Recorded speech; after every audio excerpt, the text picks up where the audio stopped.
Hello students, नमस्कार। मैं राजेश आप सभी का एक बार फिर अपने यूट्यूब चैनल गुरुजी ज्ञान गंगा में स्वागत करता हूं। फ्रेंड्स, आज की वीडियो जीके जीएस में हिंदी के विराम चिन्ह से संबंधित महत्वपूर्ण क्वेश्चंस को शामिल किया गया है। ये विराम चिन्ह हिंदी के सभी प्रश्न पत्र में पूछे जाते हैं, वो चाहे जो भी कॉम्पिटिटिव एग्जाम्स क्यों ना हो। यदि उसमें हिंदी विषय सम्मिलित है तो इन विराम चिन्हों का बहुत ही महत्वपूर्ण योगदान है। तो प्लीज़ आप सबसे रिक्वेस्ट है कि वीडियो को पूरा अंत तक देखें तथा चैनल पर नए हैं तो प्लीज़ चैनल को सब्सक्राइब कर लें तथा वीडियो को लाइक कर अपने दोस्तों में शेयर कर दें। तो आइए शुरुआत करते हैं आज की वीडियो और देखते हैं आज का पहला क्वेश्चन। आज का पहला क्वेश्चन है, विराम चिन्ह का शाब्दिक अर्थ क्या है? विराम चिन्ह का शाब्दिक अर्थ क्या है? ए चलना, बी कहना, सी लिखना या फिर डी ठहरना। इसका राइट आंसर है डी ठहरना। विराम चिन्ह का शाब्दिक अर्थ है ठहरना या ठहराव, तो इसका राइट आंसर है डी। अगला क्वेश्चन है, किसी बड़े शब्द को संक्षिप्त रूप में लिखने के लिए किस चिन्ह का प्रयोग किया जाता है? किसी बड़े शब्द को संक्षिप्त रूप में लिखने के लिए किस चिन्ह का प्रयोग किया जाता है? ए लोप चिन्ह, बी विकल्प चिन्ह, सी समता सूचक चिन्ह या फिर डी लाघव चिन्ह। इसका राइट आंसर है डी लाघव चिन्ह। किसी बड़े शब्द को संक्षिप्त रूप में लिखने के लिए लाघव चिन्ह का प्रयोग किया जाता है।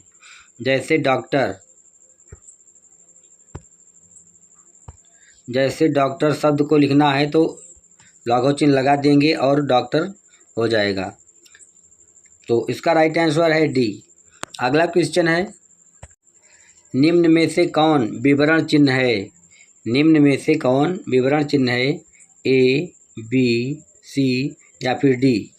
इनमें से कौन सा चिन्ह विवरण चिन्ह है? तो इसका राइट आंसर है बी। विवरण चिन्ह का चिन्ह जो है वो बी है, तो इसका राइट आंसर है बी। अगला क्वेश्चन है, निम्नलिखित में से पूर्ण विराम चिन्ह कौन सा है? निम्नलिखित में से पूर्ण विराम चिन्ह कौन सा है? ए, बी, सी या फिर डी। इसका राइट आंसर है सी। सी में जो चिन्ह बना हुआ है वो पूर्ण विराम चिन्ह का चिन्ह है, तो इसका राइट आंसर है सी। अगला क्वेश्चन है, दिए गए कोष्ठक में कौन सा चिन्ह प्रयोग हुआ है? कोष्ठक में कौन सा चिन्ह है? ए लोप चिन्ह, बी विवरण चिन्ह, सी प्रश्नवाचक चिन्ह या फिर डी लाघव चिन्ह।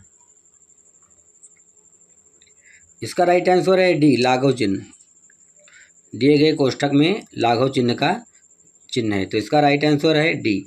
अगला क्वेश्चन है, विशेषण कितने प्रकार के होते हैं? विशेषण कितने प्रकार के होते हैं? 2, 3, 4 या फिर 5। इसका राइट आंसर है सी, 4 प्रकार के। विशेषण 4 प्रकार के होते हैं, तो इसका राइट आंसर है सी। अगला क्वेश्चन है, निम्न में से कौन प्रश्नवाचक चिन्ह है? निम्नलिखित में से कौन सा चिन्ह प्रश्नवाचक चिन्ह का है? ए, बी, सी या फिर डी। इसका राइट आंसर है सी। सी में जो चिन्ह बना है यह प्रश्नवाचक चिन्ह है, तो इसका राइट आंसर है सी। अगला क्वेश्चन है, महात्मा शब्द में कौन सा समास है? महात्मा शब्द में कौन सा समास है? ए तत्पुरुष समास, बी अव्ययी भाव समास, सी कर्मधारय समास या फिर डी बहुब्रीहि समास। इसका राइट आंसर है सी कर्मधारय समास। महात्मा शब्द में कर्मधारय समास है। महान है जो आत्मा महात्मा, तो उसका राइट आंसर है सी कर्मधारय समास। अगला क्वेश्चन है, कोष्ठक में निर्धारित चिन्ह किसको इंगित करता है? कोष्ठक में निर्धारित चिन्ह किसको इंगित करता है? ए उद्धरण चिन्ह, बी निर्देशक चिन्ह, सी लाघव चिन्ह या फिर डी विवरण चिन्ह। इसका राइट आंसर है सी लाघव चिन्ह। अगला क्वेश्चन है,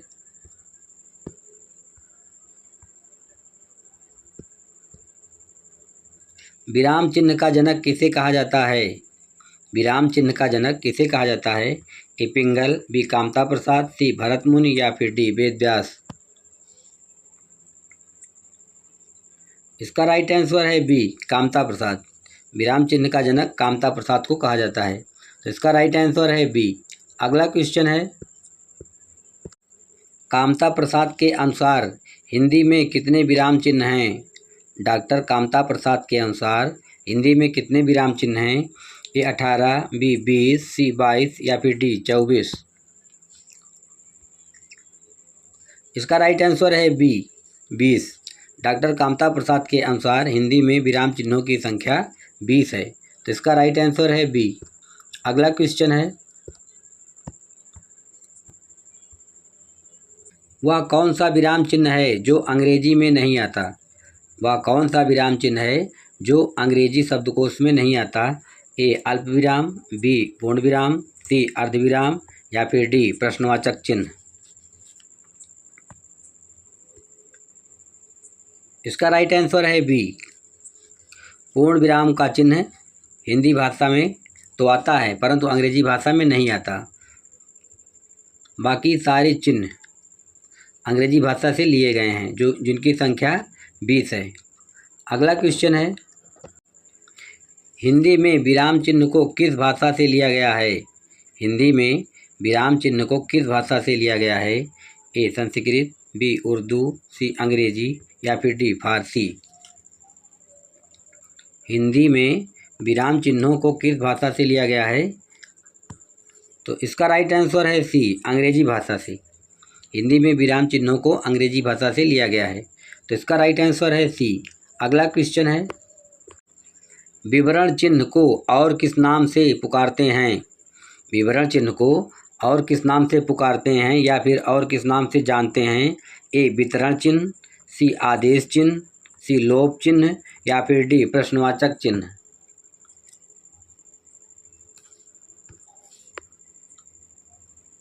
इसका राइट आंसर है बी आदेश चिन्ह। विवरण चिन्ह को आदेश चिन्ह भी कहा जाता है, तो इसका राइट आंसर है बी। अगला क्वेश्चन है, हंस पद किस विराम चिन्ह का दूसरा नाम है? अल्प विराम, अर्धविराम, पूर्ण विराम या फिर त्रुटि विराम। इसका राइट आंसर है डी त्रुटि विराम। हंस पद त्रुटि विराम का दूसरा नाम है, तो इसका राइट आंसर है डी। अगला क्वेश्चन है, किसमें सही योजक चिन्ह का प्रयोग किया गया है? नीचे 4 विकल्प दिए गए हैं, इनमें से किसमें सही योजक चिन्ह का प्रयोग किया गया है? ए कम से कम, बी उपराष्ट्रपद, सी आहिस्ता आहिस्ता या फिर डी प्रार्थना पत्र। इसका राइट आंसर है डी प्रार्थना पत्र। प्रार्थना पत्र शब्द के बीच में योजक चिन्ह लगा है, तो इसका राइट आंसर है डी। अगला क्वेश्चन है, हिंदी व्याकरण में सर्वाधिक रूप से प्रयोग होने वाला विराम चिन्ह कौन सा है? हिंदी व्याकरण में सबसे अधिक प्रयोग होने वाला विराम चिन्ह कौन सा है? ए अर्धविराम, बी अल्प विराम, सी पूर्ण विराम या फिर डी त्रुटि विराम। इसका राइट आंसर है बी अल्प विराम। हिंदी व्याकरण में सर्वाधिक प्रयुक्त होने वाला विराम चिन्ह अल्प विराम है, तो इसका राइट आंसर है बी। अगला क्वेश्चन है, कोष्ठक में दिया गया चिन्ह किस विराम चिन्ह का द्योतक है? ए विवरण चिन्ह, बी उद्धरण चिन्ह, सी कोष्ठक चिन्ह या फिर डी वितरण चिन्ह। इसका राइट आंसर है बी उद्धरण चिन्ह। कोष्ठक में दिया गया विराम चिन्ह उद्धरण चिन्ह का द्योतक है, तो इसका राइट आंसर है बी। अगला क्वेश्चन है, निम्न में से उप विराम चिन्ह कौन सा है? निम्न में से उप विराम चिन्ह कौन सा है? ए बी सी या फिर डी। 4 विकल्प दिए गए हैं, इनमें से उप विराम का चिन्ह कौन सा है? इसका राइट आंसर है ए। ए जो है वो उप विराम चिन्ह का चिन्ह है, तो इसका राइट आंसर है ए। अगला क्वेश्चन है, 2 शब्दों को जोड़ने के लिए कौन सा विराम चिन्ह प्रयोग किया जाता है? 2 शब्दों को जोड़ने के लिए किस विराम चिन्ह का प्रयोग किया जाता है? ए बी सी या फिर डी। इनमें से देखकर बताइए कि 2 शब्दों को जोड़ने के लिए कौन सा चिन्ह प्रयोग किया जाता है। इसका राइट आंसर है बी, योजक चिन्ह। योजक चिन्ह जो है इसका प्रयोग दो शब्दों को जोड़ने के लिए किया जाता है, तो इसका राइट आंसर है बी। अगला क्वेश्चन है, संक्षिप्त रूप दिखाने के लिए किस चिन्ह का प्रयोग किया जाता है? संक्षिप्त रूप दिखाने के लिए किस चिन्ह का प्रयोग किया जाता है? ए, बी, सी या फिर डी। 4 विकल्प दिए गए हैं, इनमें से बताना है कि कौन सा चिन्ह है जो वो संक्षिप्त रूप दिखाने के लिए प्रयोग किया जाता है। इसका राइट आंसर है बी, लाघव चिन्ह। लाघव चिन्ह को संक्षिप्त रूप से दिखाने के लिए प्रयोग करते हैं, तो इसका राइट आंसर है बी। अगला क्वेश्चन है, ये जो चिन्ह बराबर का चिन्ह बना हुआ है, इस बराबर के विराम चिन्ह को और क्या कहते हैं? ए, तुल्यता सूचक, बी, संयोजक चिन्ह, सी, लाघव चिन्ह या फिर डी, विवरण चिन्ह। बराबर का विराम चिन्ह क्या दर्शाता है? तुल्यता सूचक, संयोजक, लाघव या विवरण। इसका राइट आंसर है ए, तुल्यता सूचक। ये जो विराम चिन्ह है ये तुल्यता सूचक का विराम चिन्ह है, तो इसका राइट आंसर है ए। अगला क्वेश्चन है, राम स्कूल से कब आया? राम स्कूल से कब आया में कौन सा उचित चिन्ह प्रयोग होगा? ए, बी, सी या फिर डी। 4 विकल्प दिए गए हैं, इनमें से बताइए कि राम स्कूल से कब आया में कौन सा चिन्ह उचित है। इसका राइट आंसर है डी, प्रश्नवाचक चिन्ह। राम स्कूल से कब आया के अंत में प्रश्नवाचक चिन्ह प्रयोग होगा, तो इसका राइट आंसर है डी। अगला क्वेश्चन है, इनमें से कौन विराम चिन्ह नहीं है? नीचे 4 विराम चिन्ह दिए गए हैं, इनमें से बताइए कौन विराम चिन्ह नहीं है। ए, निर्देशक, बी, उपदेशक, सी, लाघव या फिर डी, विवरण। इसका राइट आंसर है बी, उपदेशक। उपदेशक जो है कोई विराम चिन्ह नहीं होता, बाकी तीनों जो हैं वो विराम चिन्ह हैं, तो इसका राइट आंसर है बी, उपदेशक। अगला क्वेश्चन है, मनोविकार सूचक शब्दों या वाक्यों के अंत में कौन सा चिन्ह प्रयोग किया जाता है? मनोविकार सूचक शब्दों या वाक्यों के अंत में कौन सा विराम चिन्ह प्रयोग किया जाता है? ए, अल्प विराम, बी, प्रश्नवाचक चिन्ह, सी, विस्मयबोधक चिन्ह या फिर डी, अर्ध विराम चिन्ह। इसका राइट आंसर है सी, विस्मयबोधक चिन्ह। मनोविकार सूचक शब्दों या वाक्यों के अंत में विस्मयबोधक चिन्ह का प्रयोग किया जाता है, तो इसका राइट आंसर है सी। अगला क्वेश्चन है, गौरव गाथा, गौरव गाथा, इन दोनों शब्दों के बीच में कौन सा विराम चिन्ह है? ए, लाघव चिन्ह, बी, हंसपद चिन्ह, सी, विवरण चिन्ह या फिर डी, योजक चिन्ह। इसका राइट आंसर है डी, योजक चिन्ह। गौरव गाथा के बीच में जो चिन्ह लगा हुआ है यह योजक चिन्ह है, तो इसका राइट आंसर है डी। अगला क्वेश्चन है, किसी के कथन को उद्धृत करते समय किस विराम चिन्ह का प्रयोग किया जाता है? किसी के कथन को उद्धृत करते समय किस विराम चिन्ह का प्रयोग किया जाता है? ए, विस्मयबोधक चिन्ह, बी, प्रश्नवाचक चिन्ह, सी, निर्देशक चिन्ह या फिर डी, अवतरण चिन्ह। इसका राइट आंसर है डी, अवतरण चिन्ह। किसी के कथन को उद्धृत करते समय अवतरण चिन्ह का प्रयोग किया जाता है, तो इसका राइट आंसर है डी। अगला क्वेश्चन है, निम्न में से कौन सत्य नहीं है? नीचे 4 विराम चिन्ह दिए गए हैं और उनके सामने कौन सा चिन्ह है वो भी लिखा गया है। इनमें से बताइए कि कौन सा चिन्ह सत्य नहीं है। ए, प्रश्नवाचक चिन्ह, बी, अल्पविराम चिन्ह, सी, पूर्ण विराम चिन्ह या फिर डी, कोष्ठक चिन्ह। इसका राइट आंसर है सी, पूर्ण विराम चिन्ह। सी विकल्प में जो चिन्ह बना है वो विस्मयबोधक चिन्ह है। पूर्ण विराम का चिन्ह सिंगल एक लाइन होती है, तो इसका राइट आंसर है सी। अगला क्वेश्चन है, कोष्ठक में दिए गए चिन्ह का कब प्रयोग किया जाता है? ये कोष्ठक में जो लाइनें बनी हुई हैं ये चिन्ह जो हैं ये कब प्रयुक्त किए जाते हैं? ए, वाक्य में छोड़े गए स्थान पर, बी, दूसरे की युक्त को उद्धृत करने के लिए, सी, जहां वाक्य पूरा होता हो, सी, पढ़ते समय थोड़ी देर रुकने के लिए। इसका राइट आंसर है ए, वाक्य में छोड़े गए स्थान पर।